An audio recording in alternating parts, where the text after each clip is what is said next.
বাংলাদেশ ছোট্ট একটি দেশ। এখানে 180 মিলিয়ন বা 18 কোটি মানুষ বসবাস করে। নারীরা আছেন, পুরুষরা আছেন।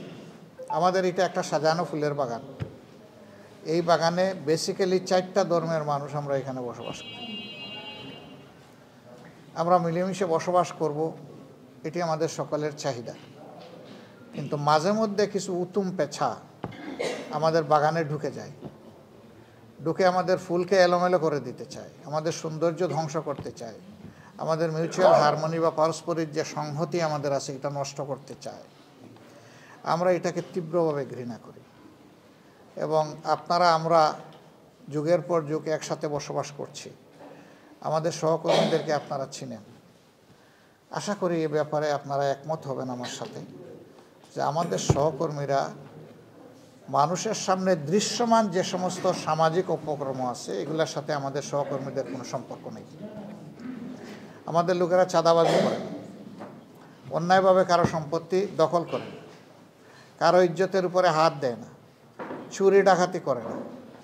আমাদের লোকেরা মানুষকে ধোঁকা দেয় না এবং কোনোভাবেই মানুষের উপর জুলুম করাকে নিজের জন্য হারাম মনে করে। তারপরে এই কথা আমি বলবো যে আমরা ফেরেশতা নই। আমাদেরও ভুলভ্রান্তি আছে। ভুলভ্রান্তি হলে কেউ আমাদেরকে ধরে দিলে আমরা তার কাছে কৃতজ্ঞ থাকি এবং সংশোধন করার চেষ্টা করি। কিন্তু এই ধরনের সামাজিক কোনো অপকর্মকে আমরা কখনো প্রশ্রয় দিই না। এটি আমাদের নীতিবিরুদ্ধ। 2 নম্বর হচ্ছে যে আল্লাহ খ্রিস্টান ধর্মের লোকদেরকে পয়দা করেছেন, সেই একই আল্লাহ হিন্দু ধর্মের লোকদেরকে পয়দা করেছেন, সেই একই আল্লাহ বৌদ্ধ ধর্মের অনুসারী যারা তাদেরকে পয়দা করেছেন, সেই একই আল্লাহ মুসলমানদেরকে পয়দা করেছেন। আল্লাহর সূর্য থেকে সকলেই সমান ভাগ পায়, আসমান থেকে বৃষ্টি হলে সমান বেনিফিট পায়, আবার জমিনে কোনো বিপর্যয় সৃষ্টি হলে সবাই সমানভাবে ক্ষতিগ্রস্ত হয়। কাজেই ভালো মন্দের আমরা কিন্তু অংশীদার। একটা সমাজে যখন আমাদের মধ্যে পারস্পরিক সংহতি, সৌহার্দ্য, ভালোবাসা, মানবতার সম্পর্ক থাকবে, তখন সমাজটা অনেক ভালো হয়ে চলে। মাঝে মধ্যে আমাদের দেশে এবং প্রায় সকল দেশে ধর্মীয় দিক থেকে যাদের সংখ্যাটা কম, তারা বিভিন্নভাবে সংখ্যাগুরু যারা তাদের হাতে নির্যাতিত হন।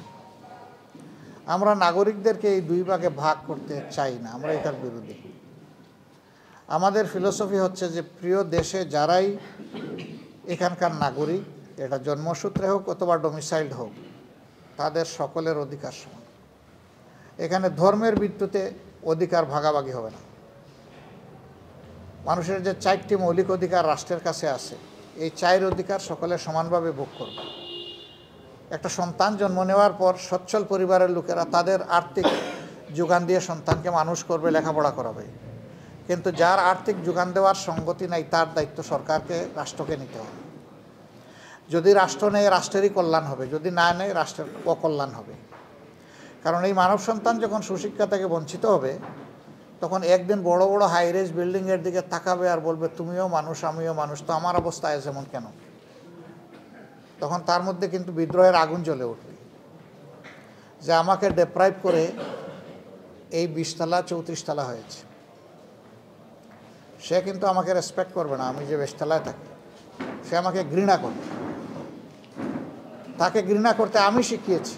তার অধিকার আমি রাষ্ট্র দেইনি, সমাজ দেইনি বলে সে আমাকে আজকে ঘৃণা করছে। তাকে যদি মানুষ হিসাবে গণ্য করে আমরা তার মানবিক বিকাশে সহায়তা করতাম, তাহলে আজকে সে এই পর্যায়ে পৌঁছত না। আমি একবার আমাদের বস্তিগুলোতে একটা জরিপ চালিয়েছিলাম। 134টা বস্তিতে জরিপ চালায় কিছু ফাইন্ডিংস আমার সামনে আসলো। আমি দেখলাম যে সমাজের যত সন্ত্রাস, যত অপকর্ম 2 জায়গার মানুষ করে। এক হইল সবচেয়ে উচ্চশিক্ষিত যারা, তারা সন্ত্রাস করে কলম দিয়ে, ব্রেইন দিয়ে। আর যাদের কলমের জোর নাই, ব্রেইনের জোর নাই, তারা করে হাত দিয়ে। এবং এই অংশটা ম্যাক্সিমাম বের হয়ে আসে বস্তিতে। আসবে না কেন? সেও মানুষ। একটা বস্তির মধ্যে হয়তো 50টা খুপি আছে, সেখানে শত শত মানুষ বসবাস করে। মানুষ হয়ে ইতর জীবনযাপন করে, যেটাকে আমরা বলি মানবেতর জীবন। সেখানে সভ্যভাবে বাস করার কোনো উপায় নেই। এই ছেলেটা শিক্ষার আলো থেকে বঞ্চিত, তার স্বাস্থ্যসেবা থেকে বঞ্চিত, তার মানবিক বিকাশ থেকে বঞ্চিত। ওই যে আগে বললাম, তখন সে ফেরসাস হয়। আর সমাজের যে সমস্ত দুষ্ট লোক তাদেরকে ব্যবহার করে, ওদের দিয়ে প্রথমে মাদক, অস্ত্র এগুলার সংরক্ষণের ব্যবস্থা করে ওদের এখানে নিরাপদ জায়গা। এরপরে এদেরকে দিয়ে এক জায়গা থেকে আরেক জায়গায় চালান দেয়, চালান দিতে দিতে খাওয়া শেখায়। এরপরে একসময় সেই ক্ষুদ্র ব্যবসায়ী হয়ে যায় যে চালান দিত আগে। এরপরে একসময় ওকে দিয়ে ডাকাতি করানো, ছিনতাই করানোর প্রয়োজন হয়। ওকে মাথা ভাঙ্গা মোটরসাইকেল দেয়, যেটার কোনো license registration up to date নাই। ধরা খাইলে সেই আবার গিয়ে ওরে ছুটায় আনে, তখন আবার ওর কবজার ভিতরে থাকে, গডফাদারের কবজার ভিতরে থাকে। একটা বিশেষ সার্কেলের মতো একে ঢুকায় ফেলে, একে বের হওয়ার আর কোনো রাস্তা দেয় না। ওয়ান ওয়ে টানেল, একদিকেই দৌড়াবা, পিছনের দিকে আর ফিরে যাওয়ার কোনো রাস্তা নাই। তো দৌড়িতে দৌড়িতে সেও গিয়ে পড়ে খাদে, আর যে তার পিছনে গডফাদার ওরেও টানে খাদে। এইভাবে আমাদের সমাজ ধ্বংস হয়। আমরা এখন দেখি যে দুই শ্রেণীর মানুষ এই সমস্ত মদ মাদকতায় লিপ্ত, একদম হাইয়ার ক্লাস আর একদম নিচের জায়গা।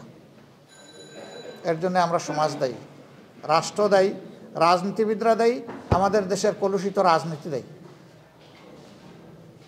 রাজনীতি যারা করবে তাদের রাজকীয় মন থাকবে, তাদের মনে সমস্ত মানুষকে ধারণ করতে হবে, তাদের মধ্যে হিংসা, প্রতিহিংসা এবং লোভ থাকবে না। কিন্তু আমরা তো এর ঊর্ধ্বে উঠতে পারলাম না। আমাদের আগের 23 বছর, পরের 53 বছর একই তো অবস্থা আমাদের। 66 বছর তো আমরা একভাবেই কাটাইয়া দিয়েছি। 76 বছর, এই 76 বছর আমরা একইভাবে আমরা কাটাইয়া দিয়েছি। এর জন্য আমরা দায়ী। তো বলবেন যে আপনার মতো তো অন্য সুন্দর সুন্দর কথা আগেও অনেকে বলেছে, তো সমাজকে দেওয়া কথা তো রাখে না। এখন মিডিয়ার যুগ, প্রত্যেকটি মিডিয়া আমাদেরকে ধারণ করে এবং তাদের আর্কাইভে আমাদের কথাগুলো রেখে দেয়। যখনই আমাদের কোনো বিচ্যুতি ঘটবে, মিডিয়া তখন আস্তে করে ছেড়ে দিয়ে বলে আপনি না বলেছিলেন। তখন একটা চাবুক মারে আমাদের উপরে। যাদের লাজ লজ্জা আছে, এই চাবুক খেয়ে তারা সোজা হয়ে যায়, সংশোধন হয়। আর যাদের লজ্জা নাই তারা আরও বেপরোয়া হয়। এখন লজ্জা যাদের আছে তারা সংশোধন হবে, সমাজের ভালো কাজে আসবে, নিজেরও ভালো হবে, দেশেরও ভালো। কিন্তু সংশোধন যে হবে না, তার দ্বারা দেশের এবং সমাজের আরও ধ্বংস সাধন হবে। সে আরও বেপরোয়া হয়ে উঠবে, যে জেলেই যখন যেতে হবে, শাস্তি যখন পোহাতে হবে, তাইলে একসাথে যা পারি তাই করি। এরকম বেপরোয়া ভাবই কিন্তু আমরা সমাজে দেখতে পাচ্ছি।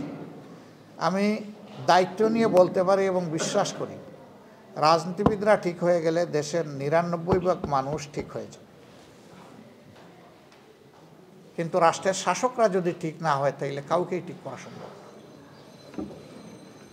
অনেকে বলেন যে এইটা করিও না, ওইটা করিও না, ওইটা করিও না। তার কর্মীরা বলে আপনি কি করেছেন আমি জানি না। এখন যে নেতা নিজে অপরাধে লিপ্ত, সে যখন তার কর্মীকে ভালো কথা বলে, কর্মী তখন পেঁচার মতো হাসে। আপনি না বলেছিলেন, আপনি না এটা করেছিলেন, তখন তো কিছু করার থাকে না। আমি বিশ্বাস করি, যারা নির্দিষ্ট ধর্মে বিশ্বাস করে তারা কখনো বেপরোয়া হতে পারে না। তারা সবাই বিশ্বাস করে জীবন আমার শেষ নয়, আরেকটা জীবন আমার জন্য অপেক্ষমান। সেই জীবনে গিয়ে আমাকে ফাইনাল ডে অফ জাজমেন্টে আমাকে দাঁড়াতে হবে। আমার অ্যাকাউন্টেবিলিটি হিসাব ওখানে মিলিয়ে দিতে হবে। যিনি মিলিয়ে দিতে পারবেন তিনি সাকসিডেড হবেন, যিনি মিলিয়ে দিতে পারবেন না তিনি কট হয়ে যাবেন। এবং কট যিনি হবেন, সব ধর্মই বলে যে তার জায়গা কোথায় হবে, একদম ঠিকানা বলে দেয়। আপনারা যারা ধর্মকর্ম করেন, আমি বিশ্বাস করি আপনারা নিজের কল্যাণ কামনা করেন, মানবজাতির কল্যাণ কামনা করেন, যে দেশে জন্ম নিয়েছেন সেই দেশের কল্যাণ কামনা করেন। দেশ আমাদের সকলের, এই দেশের প্রতি ইঞ্চি জায়গার উপরে আমাদের সকলের হক আছে। এই জন্য ঢাকার মানুষকে পঞ্চগড়ে জমি কিনতে পারে, তার হক আছে বলেই পারে, নাইলে সে পারে না।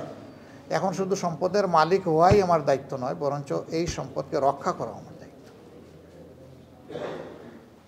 মালিকানা যার যার সামর্থ্য অনুযায়ী, কিন্তু রক্ষা করার দায়িত্ব সকলের সমান। কারণ দেশ বাঁচলে আপনি বাঁচবেন, আমিও বাঁচব। দেশ যদি কোনো হুমকির মুখে পড়ে, আপনিও পড়বেন, আমিও পড়ব। যখন কোনো সন্ত্রাসী কোনো জায়গায় হামলা চালায়, কমন কোনো মবের উপর, তখন সে দেখে না কে কোন ধর্মের। সে তখন চালায় দেয়। আল্লাহর পক্ষ থেকে মানুষের জন্য যখন শাস্তি আসে তখন বেছে বেছে শুধু ভালো তাদেরকে আল্লাহ এসকেপ করেন না। কেন করেন না? তো ওদের সামনে অপকর্ম হয়েছে, ওরা কিন্তু প্রতিবাদ করে নাই, এই জন্য সকলেই শাস্তির উপযুক্ত হয়ে যায়। অন্যায়কারী এবং অন্যায়ের প্রতিবাদ নাকারী দুই যে করে না, ইকুয়াল স্ট্যাটাস, সমান, কোনো বেশ কম নাই। তো আপনাদের, আমরা তো বিশ্বাস করি যে এই দেশকে আমরা সবাই ওন করি, ভালোবাসি। আপনাদের চেয়ে আমি বেশি ভালোবাসি এই দাবি আমি করি না কখনো। আমি মানুষের চাইতে ভালো মানুষ এইটাও আমি কখনো চিন্তা করি না। ওরা আমার পার্সোনাল বিলিফ হচ্ছে যে আমার চাইতে প্রত্যেকটা মানুষ ভালো। আমি যদি কিছু ভালো হওয়ার চেষ্টা করে থাকি তাইলে অন্য মানুষটা আমার চেয়ে ভালো। বলবেন যে আপনি কি চোরকেও ভালো মনে করেন? চোরের একটা দোষ হচ্ছে সে চুরি করে, তার যদি আরও কোনো হিডেন গুণ থাকে যেটা আমি জানি না, ওই গুণের কারণে তো মানবতার জন্য কল্যাণকারী হয়ে যেতে পারে। আমি তো তার সব কিছু জানি না, তার ভিতরের খবর আমি রাখি না। ভিতরের খবর একমাত্র সত্তা, যিনি আল্লাহ, প্রভু, গড, ঈশ্বর, আমরা যাই বলি, একজনই রাখেন, এর বাইরে তো কেউ রাখে না। তো আমরা এই দেশটাকে মিলেমিশে ভালোবাসতে চাই, সুন্দর করতে চাই। জামাতে ইসলামী সম্পর্কে কিছু অপপ্রচার আছে। এটা হলো যে আমাদের দ্বারা মাইনরিটি সম্প্রদায়ের মানুষেরা, সংখ্যালঘু সম্প্রদায়ের মানুষেরা, ধর্মীয় সংখ্যালঘু সম্প্রদায়ের মানুষেরা ক্ষতিগ্রস্ত হন, আক্রান্ত হন। আমার এই ক্ষুদ্র বয়সে আমি যতটুকু দেখেছি, আমি আগেই বলেছি আমরা ফিরিস্তা নই, ভুল ত্রুটি কেউ করতেই পারে, কিন্তু আমাদের সংগঠন সামগ্রিকভাবে এই অপকর্মে জড়িত নয়। বিশেষ করে আমাদের দায়িত্বশীল নেতৃবৃন্দ কেউ জড়িত নয়। অন্য জায়গায় কিন্তু নেতাদের পেটেই ঢুকে এগুলা। আমাদের এখানে আল্লাহর মেহেরবানি ব্যতিক্রম, আমরা কাউকে এলাও করি না। ওই সমস্ত বেতমিজি করে জামাতে ইসলামীতে কারো জায়গা নেই। আমরা আস্তে করে সুইপ করে দেই, এটি আপনার ঠিকানা নয়, আপনি ভিন্ন ঠিকানা খুঁজেন, অথবা আপনি সংশোধিত হয়ে এখানে আসেন। এটা আপনি করতে পারবেন না। এই জন্যে 14 সালে আমি ওপেন স্টেটমেন্ট দিয়েছিলাম এবং জাতিসংঘ মানবাধিকার কমিশনের কাছে চিঠি লিখেছিলাম যে এই দেশে 46 সালের পর থেকে বাদ দিলাম, 72 সাল থেকে শুরু করে 14 সাল পর্যন্ত যতগুলা ভায়োলেন্স হয়েছে, আইদার রিলিজিয়াস অর কমিউনাল, জাতিসংঘ তার উদ্যোগে একটা ইনকোয়ারি করুক, ইনভেস্টিগেশন করুক। আমরা বলেছিলাম যে আমরা সর্বাত্মক সহযোগিতা দেব। এখানে যদি এই ইনকোয়ারিতে উঠে আসে যে আমাদের কোনো লোক জড়িত অথবা দোষী, আমরা বিচারের হাতে আমরা তাকে তুলে দেব।